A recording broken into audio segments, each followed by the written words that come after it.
Hey guys, स्वागत है आप सभी का आपके अपने चैनल अपनी पाठशाला पर। और इस सेशन में हम करेंगे सामान्य ज्ञान का सेट नंबर 8 जो रिलेटेड है हमारे एसएससी 2020 साइंस के क्वेश्चन से रिलेटेड है।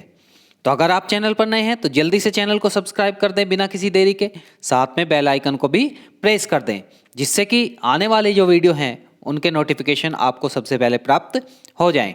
तो एसएससी के जो प्रीवियस ईयर क्वेश्चन पेपर हैं उनसे हम साइंस के क्वेश्चन लेते हैं और ये सीरीज हमारी 1000 प्लस साइंस के क्वेश्चन की सीरीज होने वाली है।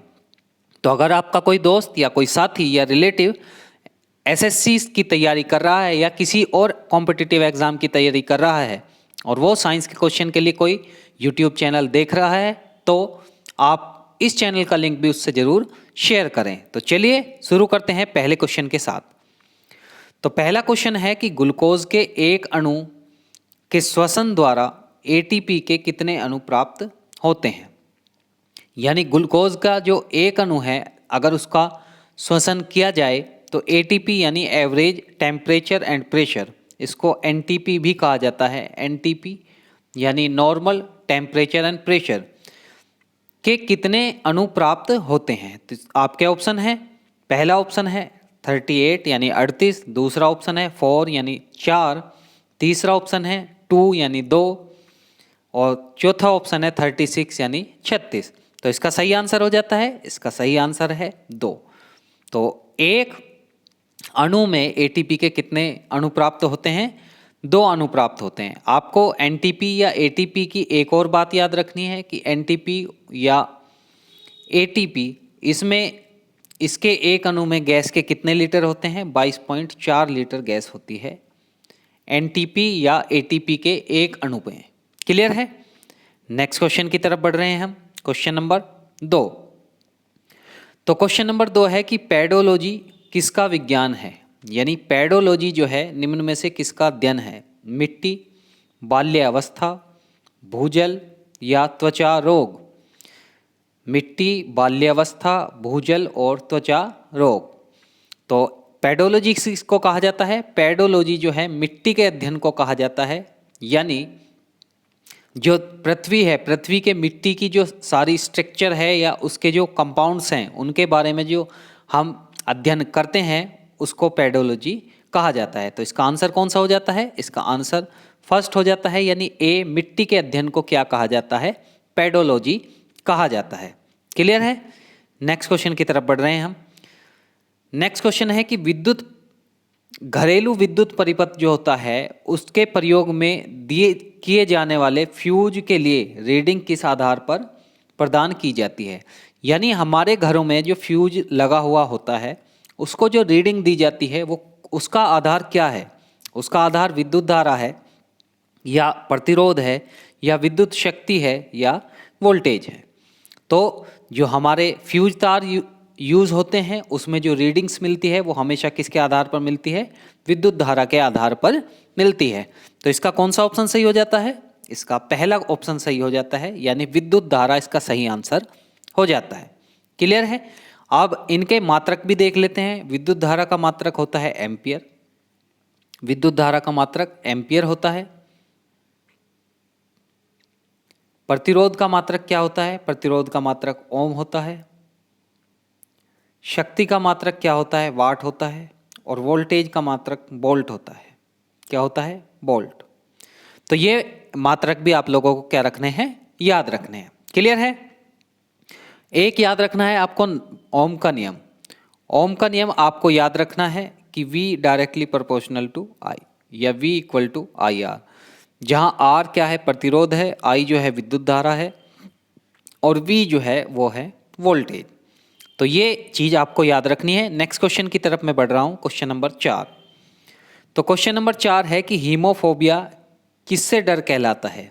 यानी हीमोफोबिया किसे कहते हैं? तो हीमोफोबिया अंधेरे से डर कहलाता है, रक्त से डर कहलाता है, ऊंचाई से डर कहलाता है या पानी से डर कहलाता है।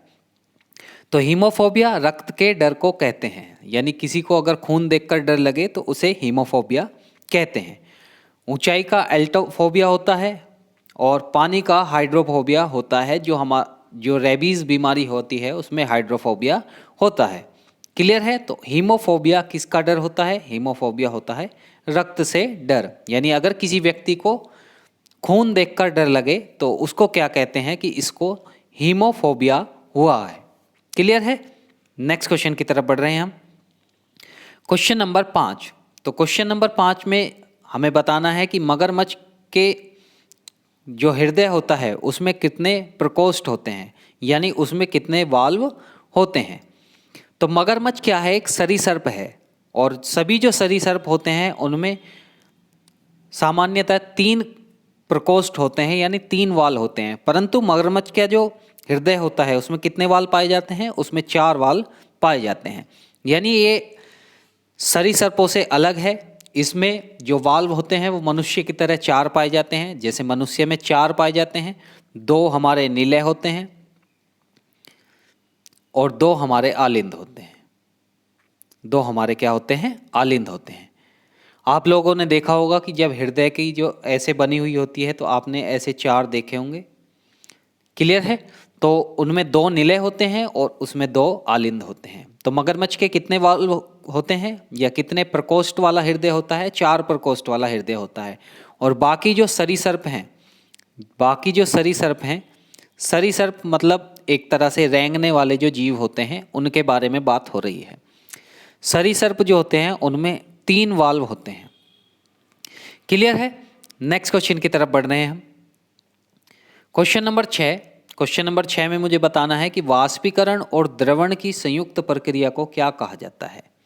वाष्पीकरण और द्रवण की संयुक्त प्रक्रिया को क्या कहा जाता है? क्रिस्टलीकरण, उत्सादन, आसवनीकरण या वर्णलेखन। तो जो वाष्पीकरण है यानी जो वेपराइजेशन है, और जो द्रवण है यानी लिक्विडेशन है, उसकी जो कॉम्बिनेट प्रक्रिया है यानी कॉम्बिनेट सिस्टम है, उसको हम क्या कहते हैं? उसको कहते हैं क्रिस्टलीकरण, यानी क्रिस्टलाइजेशन उसको हम कहते हैं। तो इसका ऑप्शन ए सही हो जाता है, यानी क्रिस्टलीकरण इसका सही आंसर हो जाता है। क्लियर है? नेक्स्ट क्वेश्चन की तरफ बढ़ रहे हैं। नेक्स्ट क्वेश्चन ये है कि बेंजामिन फ्रैंकलिन की किस गतिविधि ने उसे विद्युत छड़ की खोज करने के लिए प्रेरित किया था? तो देखिए आजकल एसएससी जो है बहुत घुमा करके क्वेश्चन पूछ रहा है। यानी यहाँ पर इसने ये ना पूछ करके कि विद्युत छड़ की खोज किसने की। तो एक क्वेश्चन इसमें ये बनता है कि विद्युत छड़ की खोज किसने की? ये की बेंजामिन फ्रैंकलिन ने। परंतु इस क्वेश्चन में ये पूछ रहा है कि ऐसा बेंजामिन फ्रैंकलिन ने क्या गतिविधि की कि उसे इस छड़ को खोज करने का ख्याल आया। ये एसएससी का क्वेश्चन है। तो ऑप्शन है घुड़सवारी, पतंग, क्रिकेट या फुटबॉल। यानी ऐसी क्या चीज़ देखी, यानी बेंजामिन घुड़सवारी करते हुए ये ख्याल आया, या पतंग उड़ाते हुए ये ख्याल आया, या क्रिकेट खेलते हुए ये ख्याल आया, या फुटबॉल खेलते हुए ये ख्याल आया। तो देखिए बेंजामिन फ्रैंकलिन को पतंग उड़ाते समय जो उसकी डोर है, पतंग की जो डोर होती है, उससे ये ख्याल आया कि एक ऐसी छड़ भी बन सकती है जिसमें विद्युत को हम प्रवाहित कर सकते हैं। क्लियर है? तो उनको पतंग देखकर ये समझ में आया कि अगर पतंग को मैं यहाँ से वहाँ तक ले जा सकता हूँ एक डोर के माध्यम से, तो क्यों ना मैं विद्युत या बिजली को भी एक स्थान से दूसरे स्थान तक ऐसी कोई चीज़ बनाऊं कि जो एक स्थान से दूसरे स्थान तक बिजली को भी यानी विद्युत को भी ट्रेवल करा सके, यानी प्रवाहित करा सके। तो पतंग उड़ाते समय उनके मन में जो है ख्याल आया, और उसी के बाद में उन्होंने विद्युत छड़ की क्या की? खोज की। तो यहाँ पर एक क्वेश्चन और हो जाता है कि विद्युत छड़ की खोज किसने की? ये खोज की बेंजामिन फ्रैंकलिन ने। आई होप आपको वीडियो पसंद आ रही होगी। वीडियो पसंद आ रही है तो वीडियो को अभी के अभी लाइक कर दें, साथ साथ चैनल को शेयर भी कर दें। Next question, question number 8। तो क्वेश्चन नंबर 8 में मुझे बताना है कि किसी यौगिक के कार्बनिक यौगिक के रूप में वर्गीकृत होने के लिए निम्न में से कौन सा तत्व विद्यमान होना आवश्यक है? यानी अगर कोई भी यौगिक कार्बनिक यौगिक है तो उसमें कम से कम कौन सा तत्व पाया जाना जरूरी है? तो देखिए कार्बनिक यौगिक है तो क्या पाया जाना जरूरी है? कार्बन पाया जाना जरूरी है। तो इसका आंसर क्या हो जाता है? इसका आंसर हो जाता है कार्बन। आप कोई भी कार्बनिक यौगिक ले, C2H5OH ले लो, इसमें भी कार्बन मिलेगा, C2H6 इसमें भी कार्बन मिलेगा, और CO C2H5CO इसमें भी क्या मिलेगा आपको, कार्बन मिलेगा। तो इसका मतलब ये है कि कार्बनिक यौगिक में कार्बनिक यौगिक अगर होगा कोई तो उसमें कार्बन अवश्य पाया जाएगा। तो कार्बनिक और अकार्बनिक वही होते हैं कि जिनमें कार्बन पाया जाता है उन्हें कार्बनिक यौगिक कहते हैं, और जिनमें कार्बन नहीं पाया जाता उनको अकार्बनिक यौगिक कहा जाता है। नेक्स्ट क्वेश्चन की तरफ बढ़ रहे हैं हम, क्वेश्चन नंबर 9। क्वेश्चन नंबर 9 में मुझे बताना है कि जो हर्ट्ज है वो किसका एसआई मात्रक है। वो हर्ट्ज जो है किसका एसआई मात्रक है। एसआई मात्रक मुझे बताना है हर्ट्ज किसका है। ऑप्शन आपके हैं ऊर्जा, आवर्ती, बल और दाब। तो देखिए मैं धीरे धीरे करके इनके सबके बता देता हूँ। दाब का एसआई मात्रक पास्कल होता है। क्या होता है? पास्कल होता है। बल का एसआई मात्रक क्या होता है? न्यूटन होता है। और ऊर्जा का एसआई मात्रक क्या होता है? जूल होता है। तो हर्ट्ज जो है किसका एसआई मात्रक हुआ? ये आवर्ती का एसआई मात्रक हो जाता है। आवर्ती का एसआई मात्रक हो जाता है। ये एसआई मात्रक क्या होता है? एसआई मात्रक होता है सिस्टम ऑफ इंटरनेशनल यूनिट, और ये एक फ्रेंच शब्द है। इसका जो पूरा वो है वो सिस्टेमा इंटरनेशनला है। सिस्टेमा इंटरनेशनला में कौन कौन सी मूल राशि आती हैं? मूल राशि 7 होती हैं। इसमें कौन कौन सी? विद्युत धारा, नोट करते चलिए, लंबाई, द्रव्यमान, समय, विद्युत धारा, कितने हुए? 4 हुए। विद्युत धारा, ज्योति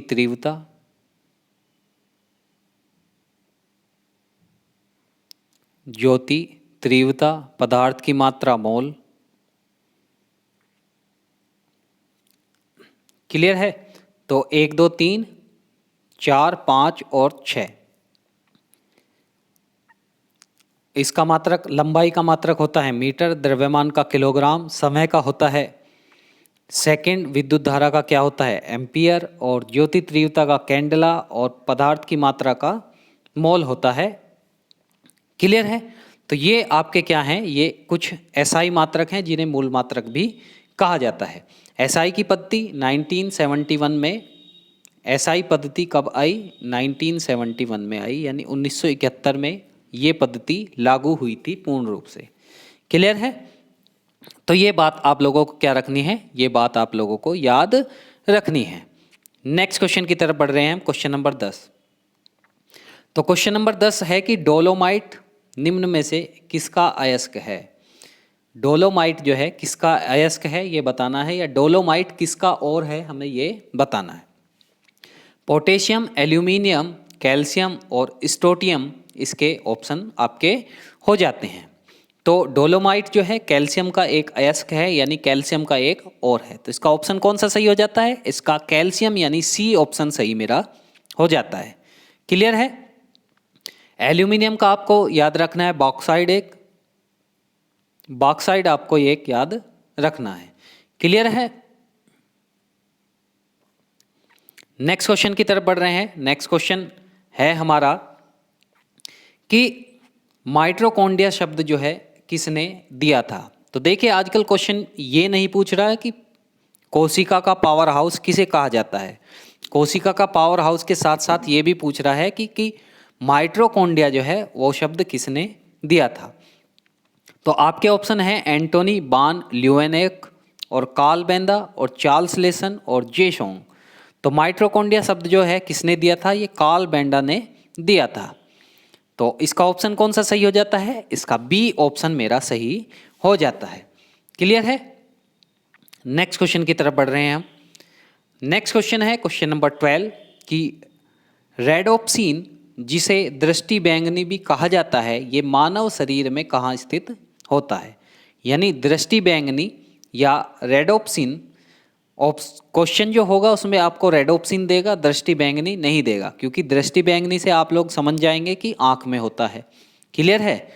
तो तो रेडोप्सिन देगा। रेडोप्सिन मानव शरीर में कहाँ स्थित होता है? तो बाल, हाथ, नाखून और आँख इसके ऑप्शन है।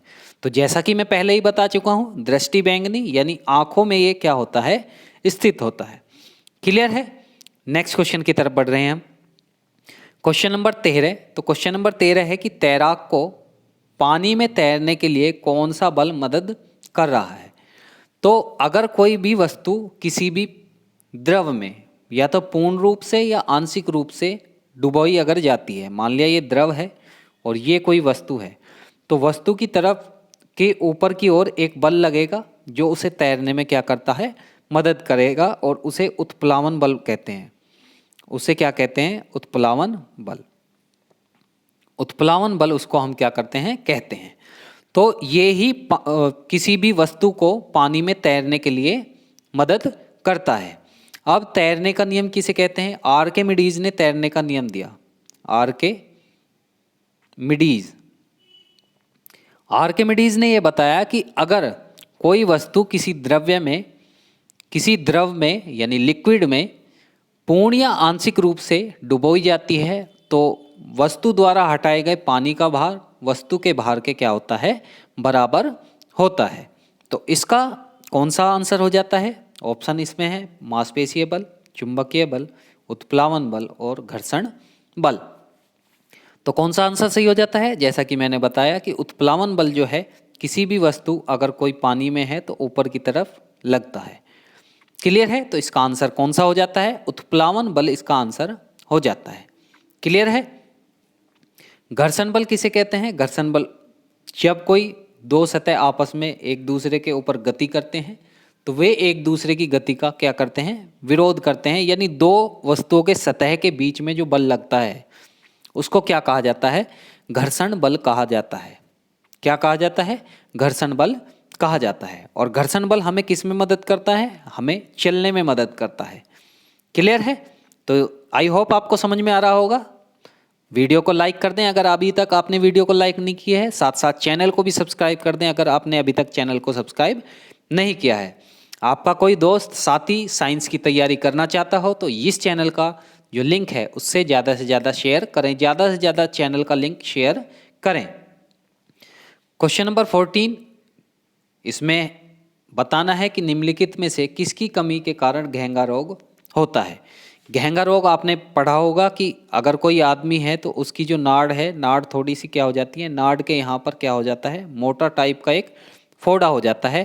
तो ये किसकी कमी के कारण होता है? ऑप्शन है कैल्शियम, आयोडीन, विटामिन सी और आयरन। तो घेंगा रोग जो है किसकी कमी के कारण हो जाता है? ये होता है आयोडीन की कमी के कारण हो जाता है।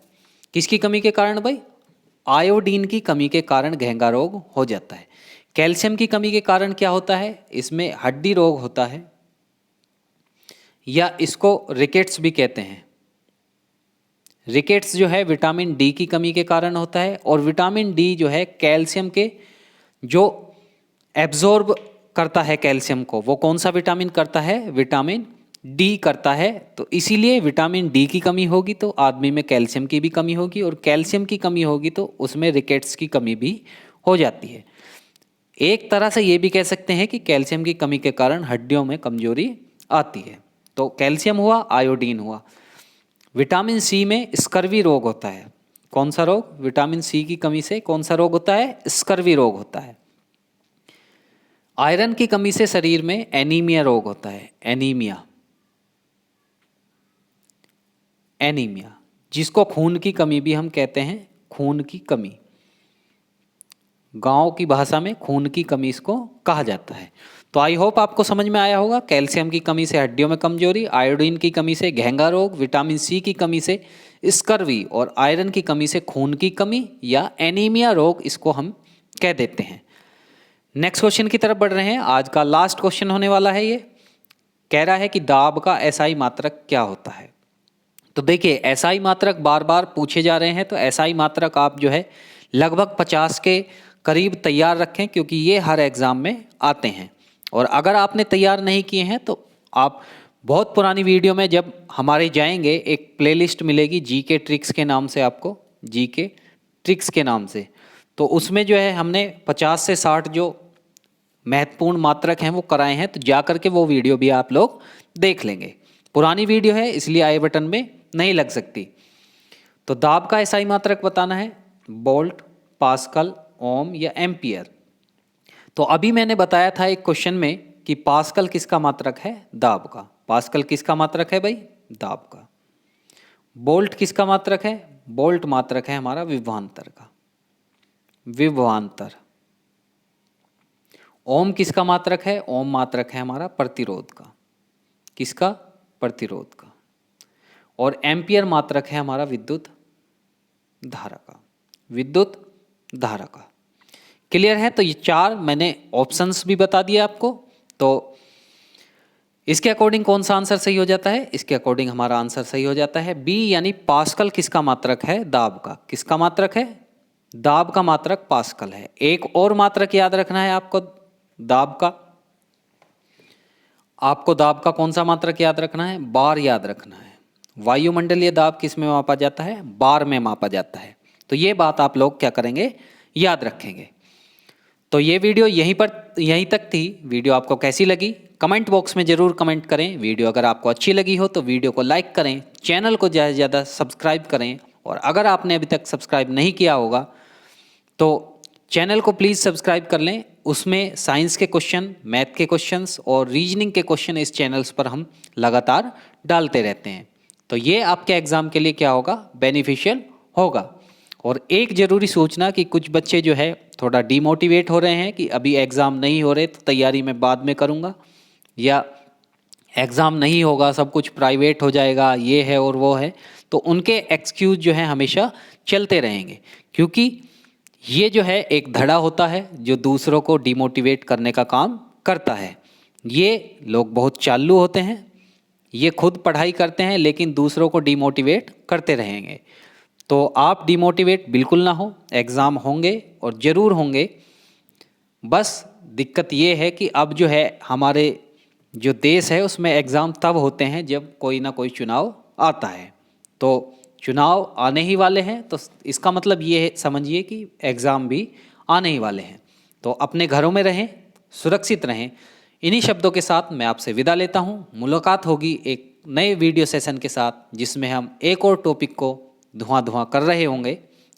तो तब तक के लिए बहुत बहुत धन्यवाद आपका।